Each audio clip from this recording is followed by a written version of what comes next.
ฐานลาดยุบาทกับพ่อลาด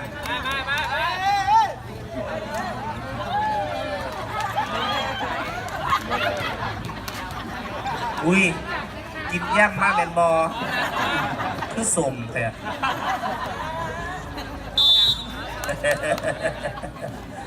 เอาพี่น้องขาในคู่ชิงชนะเลิศค่ะ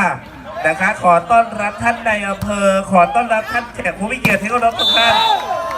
โดยเฉพาะพี่น้องที่มาเป็นกำลังแรงเอิกแรงใจกับพี่น้องขายาวๆกันต่อไปสนุกสนานกันต่อเนื่องเอาเสือเข่าข้างในในเรื่องกรรมการกระไดแต่งโตให้ถือระเบียบ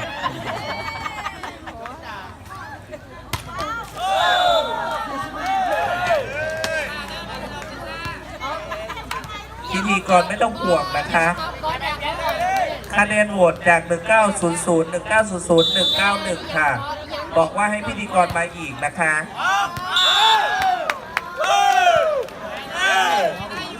ผู้ใดบ่โหวตแสดงว่าผู้นั้นบ่มีอินเทอร์เน็ตโหวตค่ะน้องมดตอนนี้ก็ไปเติมน้ำจากที่ในหม้อน้ำไปเติมน้ำเปิดกระโปรงให้เขาเป่าขมเมาควนอยู่มือ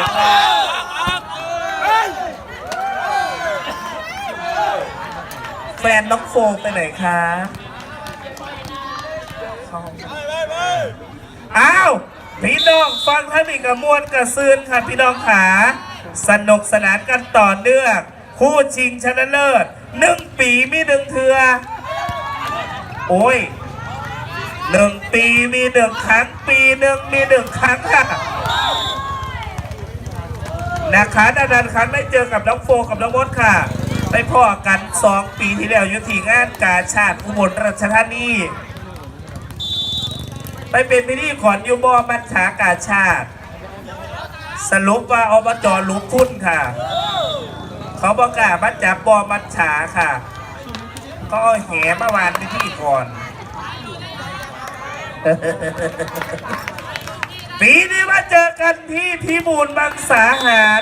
อุบลราชธานีปีหน้านี่ต้องเจอกันอยู่ที่โขงเจียมค่ะนะคะโดยเฉพาะท่านอาจารย์และก็ผู้จัดจากโขงเจียมเพิ่นบอกว่าปีหน้ามาพอกันได้อยู่โขงเจียมเซ็นสัญญากับพิธีกรเรียบร้อยนะคะดิฉันไม่รู้ว่าจะไปได้ไหมคะเพราะว่าดิฉันอาจจะไม่ยืนค่ะเว้ยเราอยู่ข้างหลังมาค้นใส่แว่นตาเลยนะอ้ายเซตที่ 3 ตอนนี้สกอร์บอร์ด4-4ค่ะจ้าน้องมดค่ะ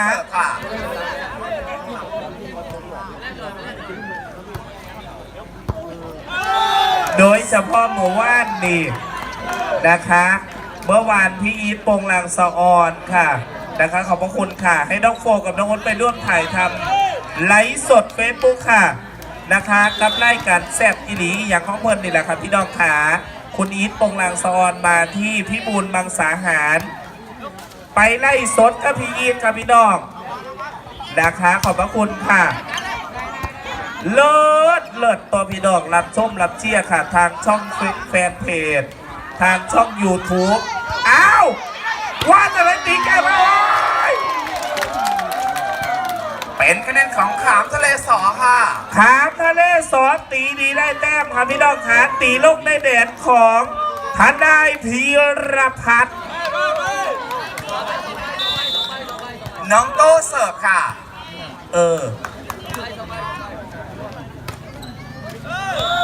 โต้เสิร์ฟไม่ผ่านตะข่ายนะคะ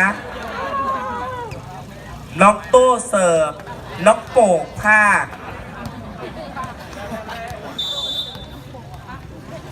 น้องโป่งนี่ต้องบอกว่าน้องมดนี่นะคะถ้าไม่ใส่วิกนี่หัวน้องมดเปลี่ยนเสมือนนกเขาชวานะคะหายากไม่อย่างหนาไม่ค่อยเห็นกระนกเขาชวาเราหัวโป่งว่าสันนี่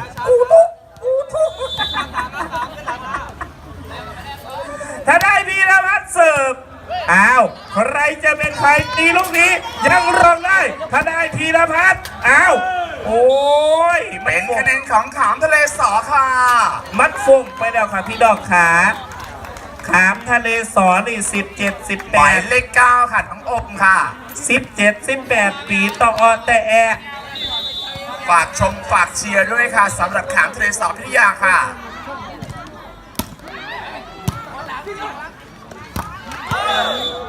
บอลเร็วเป็นในส่วนของทนายพีรพัฒน์ค่ะ ทนายพีรพัฒน์นี่ก็ต้องบอกว่าฝีไม้ลายมือค่ะ ตอนนี้มี FC แล้วค่ะสำหรับหมายเลข 4 ค่ะ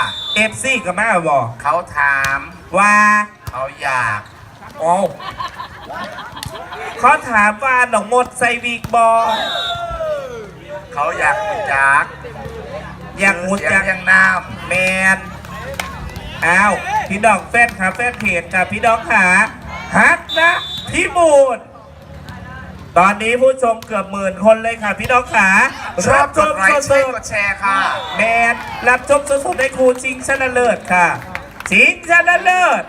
ใครจะเป็นใครใครจะอยู่ใครจะไปผู้ไหน น้องพีค่ะ ผู้ไหนสิได้เป็นแซมผู้ไหนสิได้เป็นร่องแซมพี่น้องขาป๋าหนุ่ยจัดให้ ขอบพระคุณผู้สนับสนุนหลัก 3 เมตรลงไปโดยผู้เล่นหมายเลข 6 ค่ะ จาก น้อง เสีย พี เปิ้ล จากขามทะเลสอค่ะ เสียเปิ้ลตีใหญ่นครตอนนี้สนับสนุนหลักอย่างเป็นทางการจากพิบูลครับครั้งที่1เลิศจริงๆ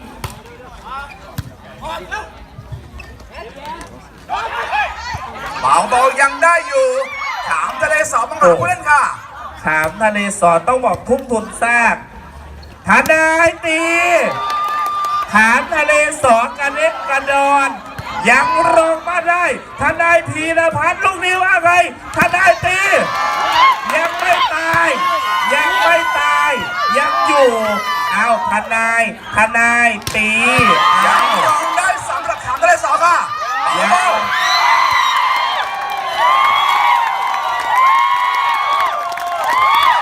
ขอเสียงกองเชียร์ของขามทะเลสอหน่อยค่ะ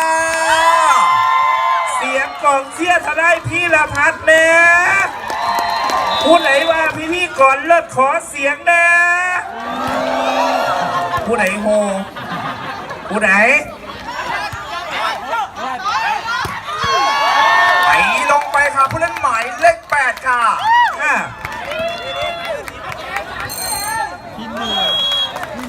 ได้พีรพัฒน์ขอรอบครั้งที่ ขอเต้นครั้งที่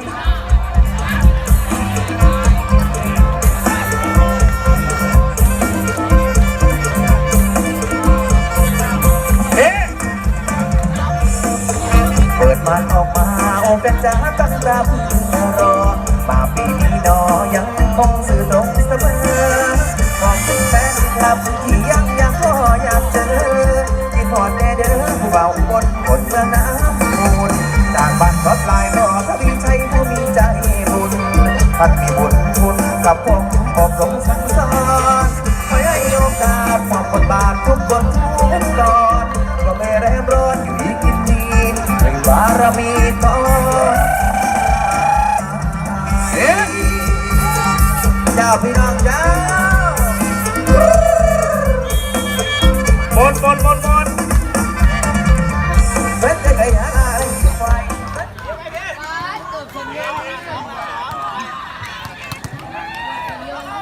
เสกใหม่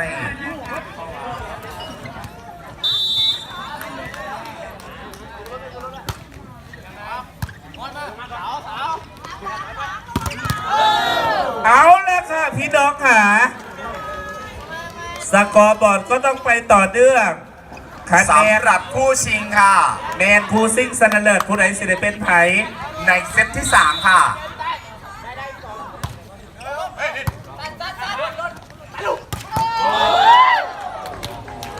พิธีกรภาคสนามวันนี้ให้เกียรติเลยจากพี่น้องพิบูลมังสาหารค่ะพี่น้องขาน้องโฟกับน้องมดค่ะ จากสมาคมกีฬาวอลเลย์บอลแห่งประเทศไทย เอาล่ะใครจะเป็นใคร ความสนุกสนานอยู่กับทุกท่านค่ะบรรยากาศแห่งความมวลความเสื่อมพี่น้องหัวกันไปแดงแย่กันไปน้ำพี่น้องกันสนุกสนานกันไปพร้อม เบิร์กีฬายาซี่เรียนค่ะพี่น้องขาบอลเป็นหนีทกศค่ะ เสิร์ฟดีดิจิตอลสำหรับน้องเตอร์ค่ะ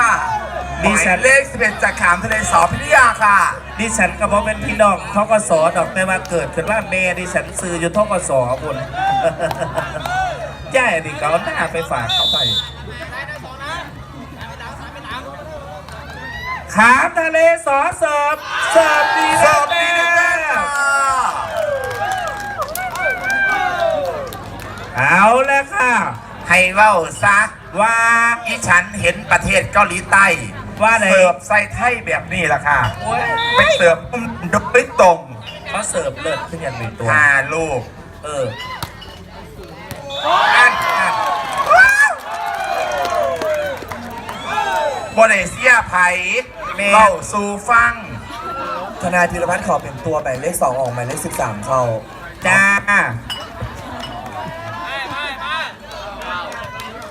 อ้าวพี่น้องหาความสนุกสนานโดยเฉพาะพี่น้องเคยรับชมทางช่องทีวีปีนี้มาเบิงค่ะ สดอยู่ในสนามคนละคน โรงเรียนขามทะเลสอขอเปลี่ยนตัวหมายเลข 12 ออกหมายเลข 13 เข้า ค่ะ สังเกตจากคณะกรรมการสนามที่นาผู้เศร้าลูกบอลยังได้นั่งหัวอีนี่ฉันนี่ได้นั่งเพื่อนได้อีหมด แสดงว่าดิฉันสั้นต่ำเพราะว่ามันโตสูง อ้าวสนุกสนานกันต่อเนื่องค่ะคุณแม่ค่ะ มวลซืนกันต่อเนื่องค่ะ บรรยากาศแห่งเกมการสนุกสนานที่นี่ประเทศไทย โดยเฉพาะพี่ดอกมาชมมาเชียร์เพันบอกว่าขันอีโฟอยู่หมดมากเลยว้า เซตที่ 3 ตอนนี้สกอร์บอร์ดอยู่ที่ 17-11 ค่ะ อุ้ยอ้าวพี่ดอกรับชมค่ะพี่ดอกขาขามทะเลสอเสริมลูกนี้ทนายพีรพัฒน์ตีครูซิ่งสนันเลิศผู้ละคนกับตบไม่ตบเบอร์ค่ะจะเขาเคยแพ้ตีได้กับตบไม่สู้ทีม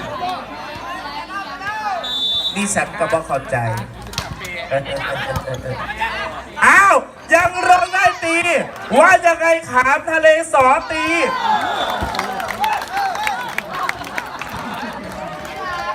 สิตีดีค่ะ หลุยหัวนี่ฉันไปนิดนึง โรงเรียนขามทะเลสอวิทยาขอเป็นตัวหมายเลข 8 ออกหมายเลข 4 เข้า อุ้ยผู้ใดเบาคือกระเทยแต่เสียงคือหวานแต่คือพนักงานห่างนี่จังยูโรตัดแท้ เชื่อ ส่วนอย่างไรอีหัวบาง ตีลงไป 18 ค่ะ โอ้ น้องเด่น น้องเด่นคุณ ธนา ค่ะ ธีรพัฒน์ขอเป็นตัวหมายเลข 13 ออกหมายเลข 2 เข้า แฟนคลับหลาย แฟนคลับไทย หมายเลข แฟนคลับคนหลา 18 เด่น ย คุณ เอ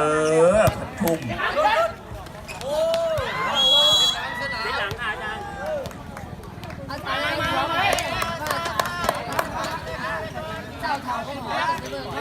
เซตที่ 3 ตอนนี้ทนายพีรพัฒน์อยู่ที่ 14-18 ค่ะ ละมุนละไมค่ะพี่น้องค่ะนะคะ โดยเฉพาะหลาย ๆ ปีพี่น้อง กว่าจะได้รับชมรับเชียร์ปีนี้เป็นแรกเลย ปีที่หนึ่งเบิ้งที่ดีเด้อคุณแม่เด้อฟุตบอลนาจีฟงไปคุณแม่ยังฆ่าตะยิมเด้อแคลเลมนาจีฟงพากออกได้แบบ ฉันนั่นแหละเบิ้งกีฬาค่ะ ดูค่ะพี่น้องนะคะสนุกสนานกันโอ้โหทนายพีรพัฒน์นี่ต้องบอกว่าจากหลากหลายจังหวัดอุดรสารคามร้อยเอ็ดยโสธรนครพนมมาหลายจังหวัดค่ะ แต่มารวมเป็นจังหวัดอุบลราชธานีค่ะ แมนเสื้อสายอุ้ยเพิ่นกอดเสาเพราะว่าอาชีพมัน ขอเสียงกำเชียร์เบอร์ 18 นะคะ เออ น้องเด่น เพิ่นกอดเสากับพี่น้องเพราะว่าสีบเก่าแล้วหลุดเสา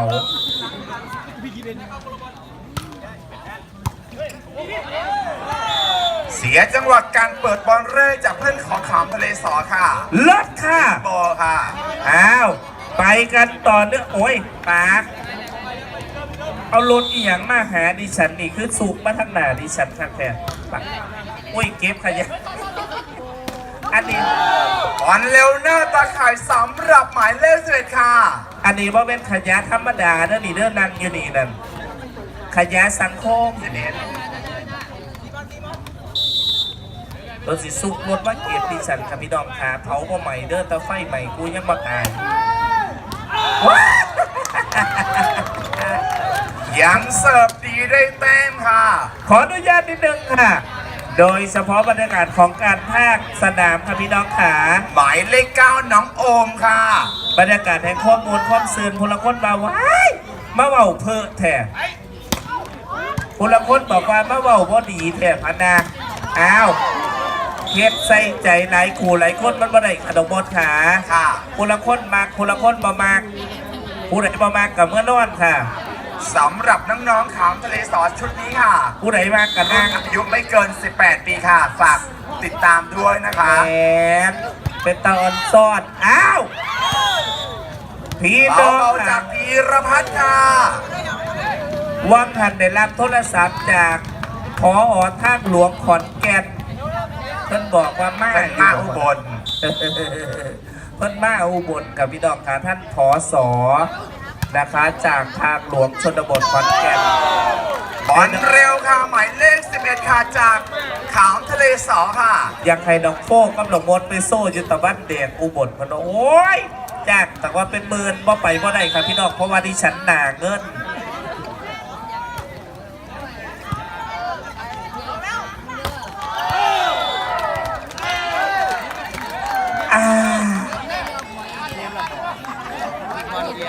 ขึ้นชั้นเรียบร้อยสำหรับขามทะเลสอค่ะ ว้า